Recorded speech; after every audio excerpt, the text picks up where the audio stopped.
Hey everyone, welcome to Tutoring. I hope you are having a great day. Today we'll be going through a topic video on composite functions. So this is chapter 1 of your maths textbook, and I would say from an examination and tests or SAC perspective, this is probably one of the most important subtopic in this chapter. So composite function, let's get straight into the video. Right, so the first question obviously is what exactly is a composite function? Well, the textbook defines a composite function as one function inside or within or substituted within, and I might just use another one, within another function. So a way to illustrate this algebraically, and there are two ways to show this. You can have two, so you'll have two functions, and we will have f as function number 1, we'll have g as function number 2. So the way, method number 1 to illustrate this is you have f, and then within f you have g. So that is one way of showing it. The other way of showing it is f, and then O almost. It's not really an O, but it looks like an O. It's a circle, and then you have G. Okay, so that's two ways of showing it. Obviously, you can do the other way around. You can have G, and then inside G, you will have F. And then likewise, over here, you will have F, which is then inside of G. Okay, so that's a composite function. Right, and I suppose to make it even clearer, let's go through an illustration, an example, an actual example where you'll see composite function in the works. Okay, so let's say we've got two functions. We've got f of x, and then we've also got g of x, right? And let's say g of x is square root x minus 1, and then let's say f of x is our favorite graph, the parabola, x squared. Okay, so then how does composite function work? Well, if I was to find, let's say, g inside f, then what I would have to do is essentially, I'm replacing the x, okay? So f of x, over here, I would have an x. I'm replacing that with the g of x, okay? So whenever I see an x in my f of x, I would replace that x with the g of x. So in this case, replacing the x with the square root x minus 1. And what we see here is, to make it even clearer, I'll put a bracket, and you'll get this, square root of x minus 1 squared, and what we end up with is, well, the square and the square root actually cancels out, and you get a linear line, x minus 1. And this is the amazing part about composite functions. You have two functions that are neither linear, but the end result, once you put one of them inside the other, you actually get a linear function, x minus 1. Amazing, right? Well, of course, you can also do it the other way, and I might as well show you guys both ways. You can put f of x inside g of x, and what we end up over here is slightly, a different equation, even though it's consisting of the two same functions. So let's have a look. I'm replacing anytime I see an x in g, so g is the shell, okay, the outer function. So that's square root x minus 1. Put it here, square root x minus 1. But every time I see an x, right, every time I see an x, I'm replacing that x now with my f of x. And what is my f of x? It is x squared. So you get square root of x squared minus 1, which is a different function entirely again from x squared and root of x minus 1. But this is exactly what composite function is. You're just replacing one function, you're just replacing x with another function. That's it, okay? Now, let's go even more in depth. What happens if I want to substitute a number? So I'm going to take g of fx as our prime example here, okay? So we're going to work with this example now. Right, what happens if I want to find g of f of, let's say, for example, I want 2. So then all I need to do, there's actually two ways of doing this, okay? So I can sub in 2 inside my n function. So this function that we just found, square root, I sub in my 2, which I get 2 squared here, minus 1. 2 squared is 4, 4 minus 1 is 3, and that is all inside the square root. So we get root 3 as we sub in 2 inside f, which is then inside g. That is, one way of doing it. The other way of doing it here is actually, just subbing in f2 first. So if we sub in 2 inside f, what do we get? Well, we know f of x is x squared, so we sub in 2, we just get 2 squared, which is 4. and then we sub in g of 4. So what is g of 4? Well, g of x is here, the square root function, and we are subbing in for every x we see, sub in the number 4. 4 minus 1 is square root 3. And we ultimately end up with the same answer, square root 3.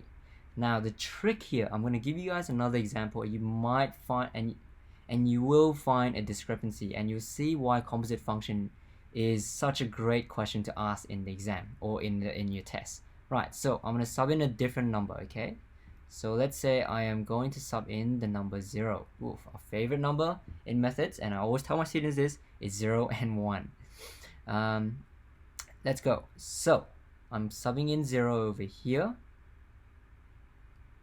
and then we subtract 1, and what we end up with is square root of negative 1. And you're thinking, square root of negative 1, can we find, is that an actual number? Well, you cannot square root a negative number, so no, it does not work. It is undefined. You can use it the other way as well. So f of 0, obviously, we get 0 square, which is 0, and then g of 0, what we have with g of 0 is square root of 0 minus 1, which we end up with the same answer, is square root of negative 1, which unfortunately does not work either. So in this case, g of f of 0 is actually undefined because we can't find an answer, where g of f of 2 gives us an answer of root 3. Yes, and now you'll be suspecting, so that means composite function doesn't always work. Sometimes it'll give you an answer, but sometimes it'll be undefined. So even though when I sub in 0 inside f, it worked, so I can sub in 0 inside the fx function, x squared, I'll get a number, I actually get 0. But if I sub it all together, g inside f inside g, then the overall function does not work, which makes the entire function undefined.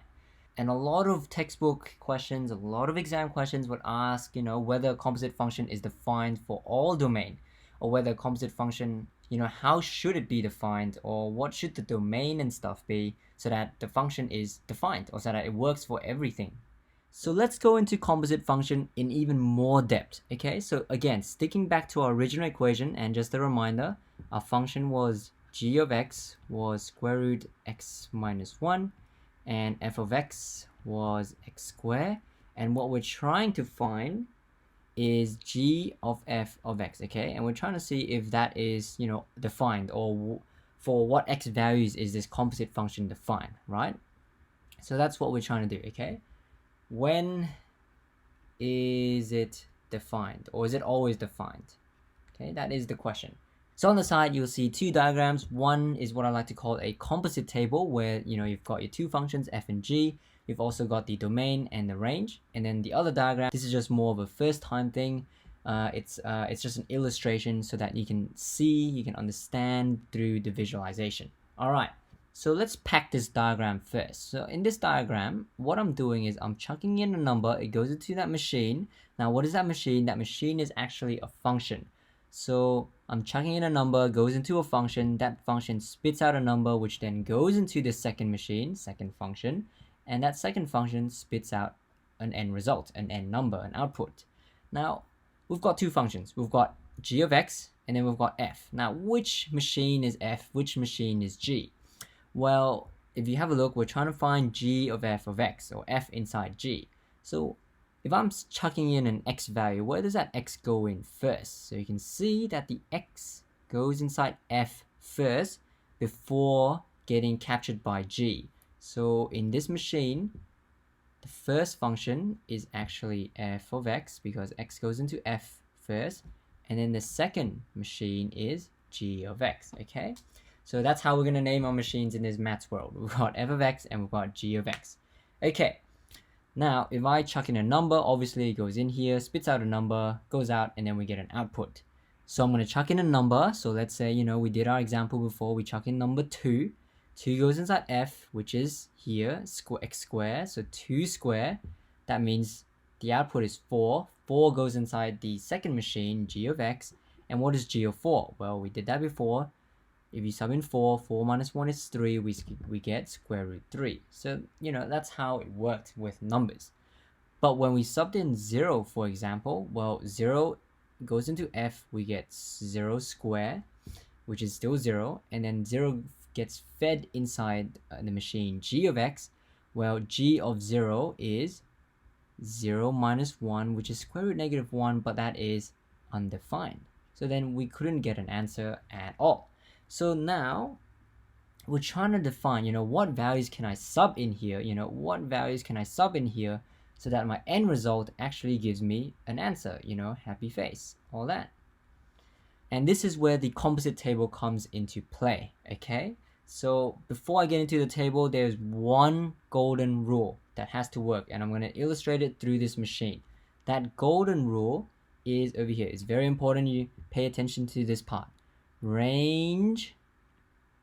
So the range of the inside function, so range of inside function must be a subset, meaning it must belong, it must be within, it must be equals to or smaller than the domain of the outside function. And yes, I know this is not a math equation or anything, it's just a bunch of words with a bit of math in there, but this is the best way to explain it. This is the golden rule, okay?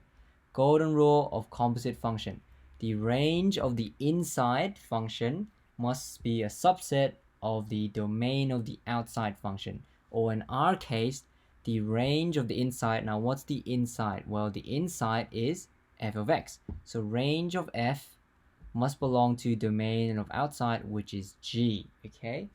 And we're going to illustrate it now in this table right here, composite table. All right, let's have a look.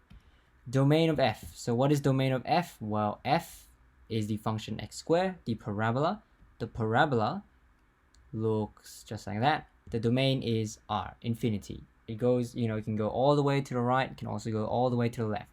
And what about the range? Well, the range of f is 0 inclusive to infinity, and that's because the y value starts from 0, that's the lowest point, it can never be negative, and it goes up all the way to infinity. So that is the range of f. Now we're going to also do the same thing for g. So what does the graph of g look like? Well, if square root function, if you remember, looks like this. Typically looks like this, but it got shifted 1 unit to the right, okay? So if you don't know how it got shifted, just plug in a number. So if I sub in x equals to 1, 1 minus 1 is 0, square root of 0 is 0. So when I sub in 1, I get 1, 0, so over here.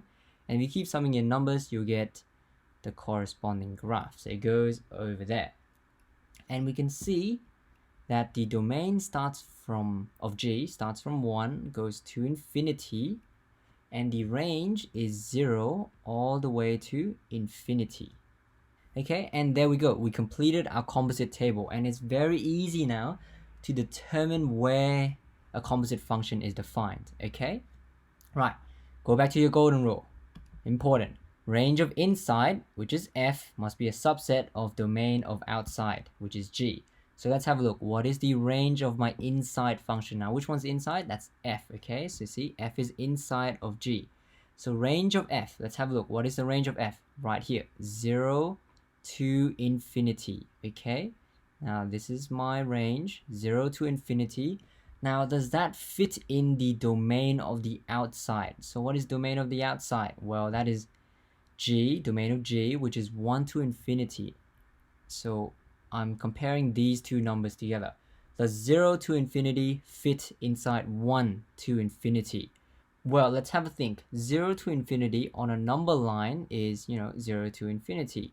1 to infinity on a number line is all the way here. Right, 1 to infinity. Well, there's this extra part, between 0 and 1 that is not captured inside, this number line here, which is our domain of g, right? So in fact, not everything, not all the range of f fits inside g, okay? So that means this function entirely by itself is undefined. Undefined. And we can also see it here. Remember, when I subbed in 0, 0 goes inside f. Yep, perfectly fine. I got the number 0. That was fine. That's okay. So you can imagine 0 as almost like a domain, okay? So I'm subbing in 0, which is my domain, and then I get a range of f, okay, which is the number 0. But this 0 does not fit inside the domain of g. Remember, what is the domain of g? 1 to infinity. So 0 is not within 1 to infinity. So it actually does not fit inside this machine at all. The range here, this number 0 is too fat, it's too chubby, too clunky to fit inside this machine. And that's why this rule exists. The range, which is essentially the output of the first machine, must be smaller or equals to the domain, which is the input of the second machine, for the whole process, the whole composite function to work. Okay, so that's where then your graph is, your composite becomes defined or undefined. Right, so to answer the question, when then is the composite function defined? Well, you see a lot of questions ask you, what is the implied domain so that the function is defined, or change the domain, or change the range of the function so that it's defined. Well, it's very simple. Back to this. If I want 0 to infinity to fit inside 1 to infinity, well, what do I need to do to this range so that it fits inside this domain? Okay, I'm going to make that change right now. If I cross out that 0, okay, so if I was to rub out the 0 right here, what number do I have to replace this 0 with so that it fits in here? Well, the closest number you get is 1, right? If you put 0.5, still doesn't fit. If you put 0.75, doesn't fit. But if you put 1, it fits exactly, and that's what you want. You want essentially the number that just fits, okay? So don't change it to number 2, because yes, 2, even though you put 2 to infinity, it still fits. We just want exact, you only want to change it minimally so it fits it exactly, okay? So in this case, 1 to infinity. Don't change infinity. This number already fits. That's fine. But now there's another implication with this. If you change the range of f, then what happens to the domain of f? Well, if you change the range of something, usually that impacts the domain, right? So the domain of f, let's have a look. What is my f? What is the f function? The f function is a parabola, okay? Now, if my range is now cut off so that it's 1 all the way to infinity, okay, then what is my new domain? Previously, my domains are, can be everything, left and right, because your range was 0 to infinity. But now that I'm cutting off anything between 0 and 1, so this section where we don't need it anymore, and I only want this section up here, then what's my new domain? If we have a look at it, you can see that this graph goes on forever, but stops here. And this side goes on forever, but stops here. What are those two values over here? Well, you know that the y value is 1, x squared is my graph, and if I want to find the x value, I just sub in the y value, which is 1. X is square root plus minus of 1, which is plus minus of 1. So that means these points are -1 and 1, and my domain is negative infinity all the way to 1 and then stops there, okay? And then this side is 1 all the way to infinity. So your new domain, you actually cross this out, is not range, it's not R, it's not everything anymore. It is actually negative infinity all the way to 1 inclusive, because that's also inclusive. Or you can also have 1 all the way to infinity, okay? So if you have this domain right here for your function f, it will change the range to 1 to infinity, which would then fit inside your domain of g, 1 to infinity, which would then give you the range of 0 to infinity. So everything, now any x value, okay? So but in this right here, so this is crucial, okay? This is crucial. Any x value inside this domain fits the composite function. You can have a test. So if I sub in, any number that is between negative infinity to 1 or 1 to infinity inside this machine, which is f, then I'll get an output which is always between 1 to infinity, which fits inside the input of the second function, which is 1 to infinity. So let's give it a try. If I sub in, 10, for example, because 10 is within 1 to infinity, right? So if I sub in the number 10, okay, gonna sub in the number 10 inside f of x. Now, what is f of x? X squared, right here. 10 squared is 100, so my output is 100. And then what do you go inside the input? So 100 will then go inside the input. And what is g of x? Well, g of x is square root of x minus 1. Well, I know my x is 100 because that's the input.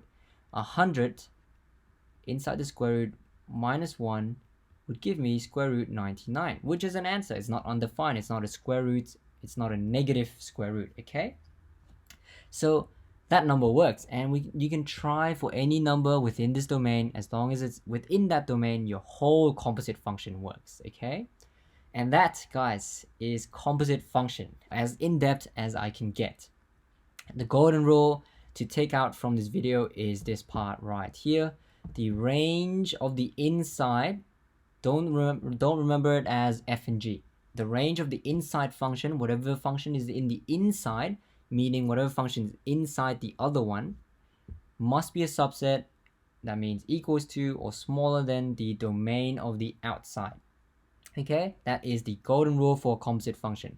If this is met, if this rule is met, the function is defined.